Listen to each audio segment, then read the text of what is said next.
Bonjour et bienvenue dans cette vidéo de mes improvisations spontanées.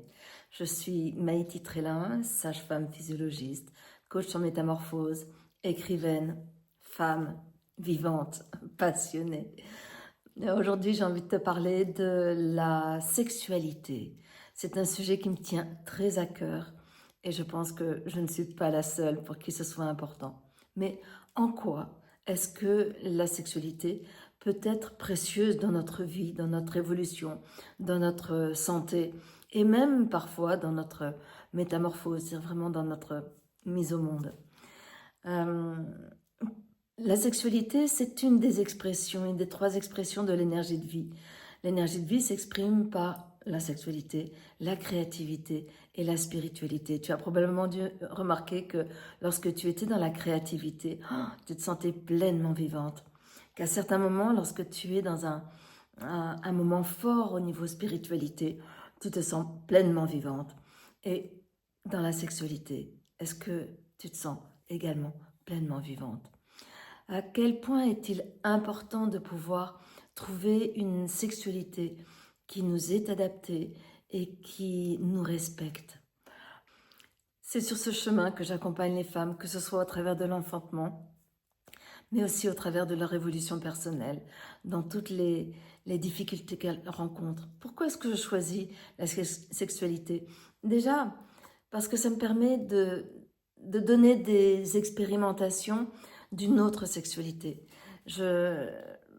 Déjà ça, je vais t'expliquer les différentes sexualités que j'aborde.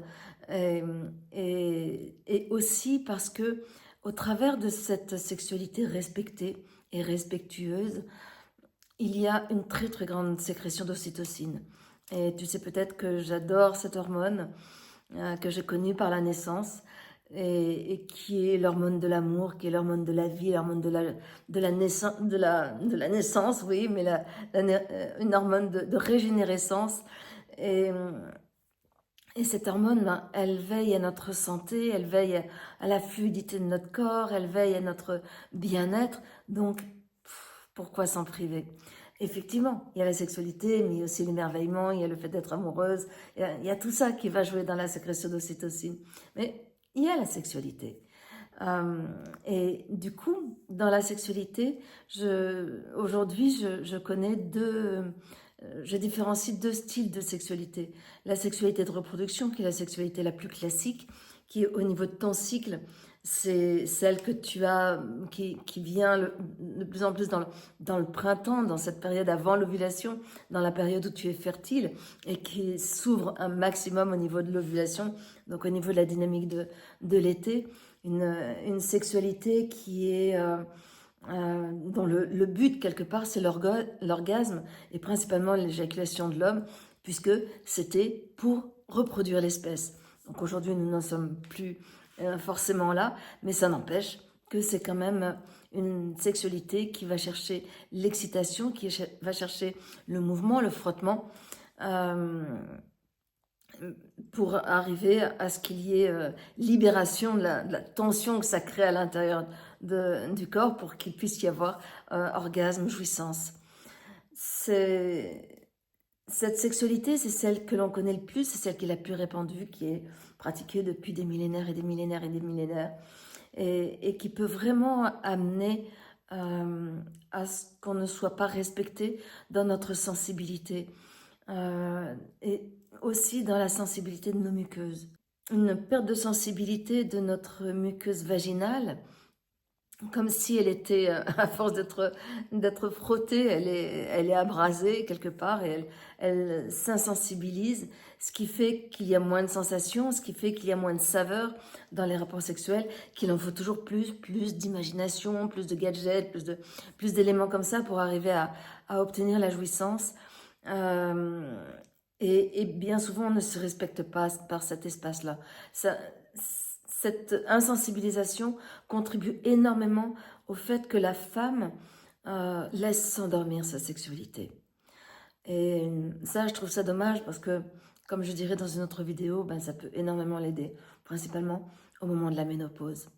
L'autre sexualité que je connais, c'est ce qu'on appelle le slow sex. C'est une sexualité de vie qui, durant le cycle, elle va plutôt être inspirée par la période des menstrues.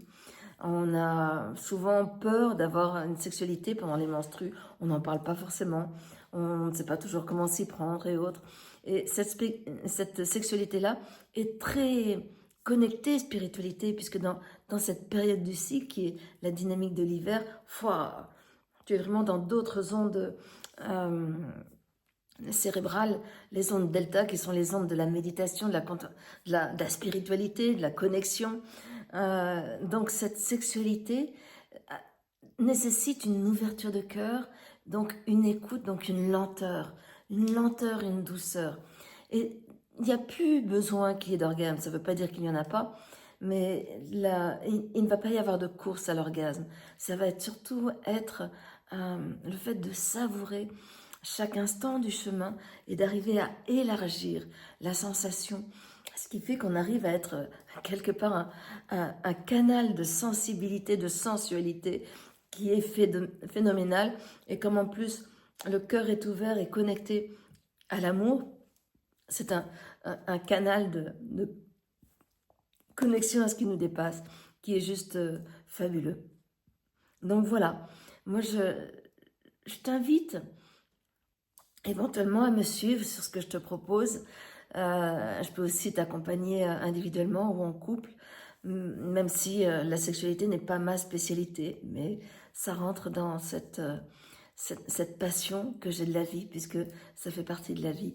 Et, et, et c'est déjà comment est-ce que tu peux écouter vraiment la sexualité que tu as, si tu en as une. Et est-ce qu'elle te convient? Est-ce qu'elle résonne avec qui tu es?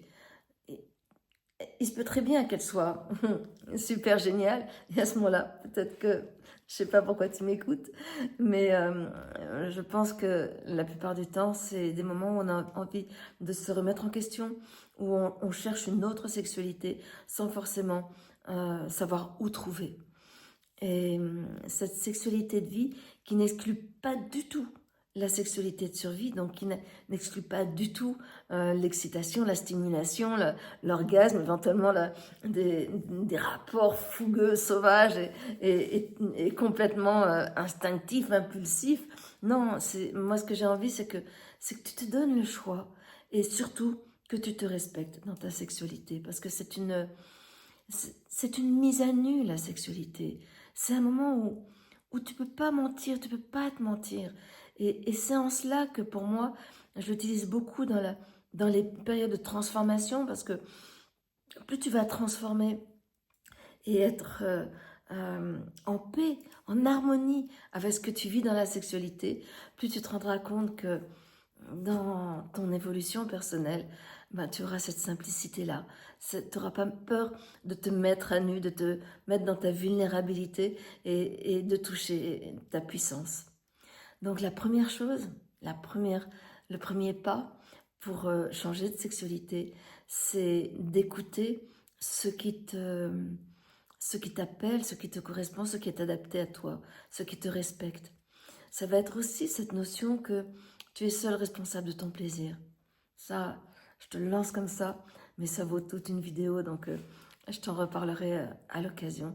Et, euh, et de trouver le chemin de la lenteur. La lenteur, du contact, pour pouvoir effectivement ouvrir ton cœur et pour pouvoir aussi ouvrir tes sensations et laisser fleurir tout ce qui est à l'intérieur de toi. Voilà. J'ai bien envie de savoir, toi, où tu en es de la sexualité, quels sont tes besoins. Parce que, voilà, je peux peut-être faire d'autres vidéos, te donner d'autres éléments.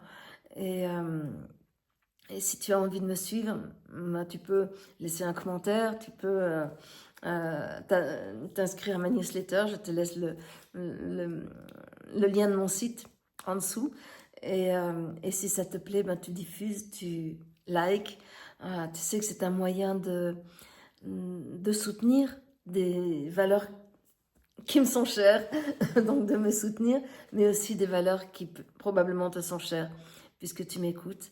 Et je suis intimement persuadée aujourd'hui que en changeant de sexualité, ou du moins en enrichissant sa sexualité, ça peut vraiment contribuer dans le changement du monde, puisque ça contribue à l'ouverture de cœur, à soi comme aux autres, et que le monde aujourd'hui manque cruellement d'amour.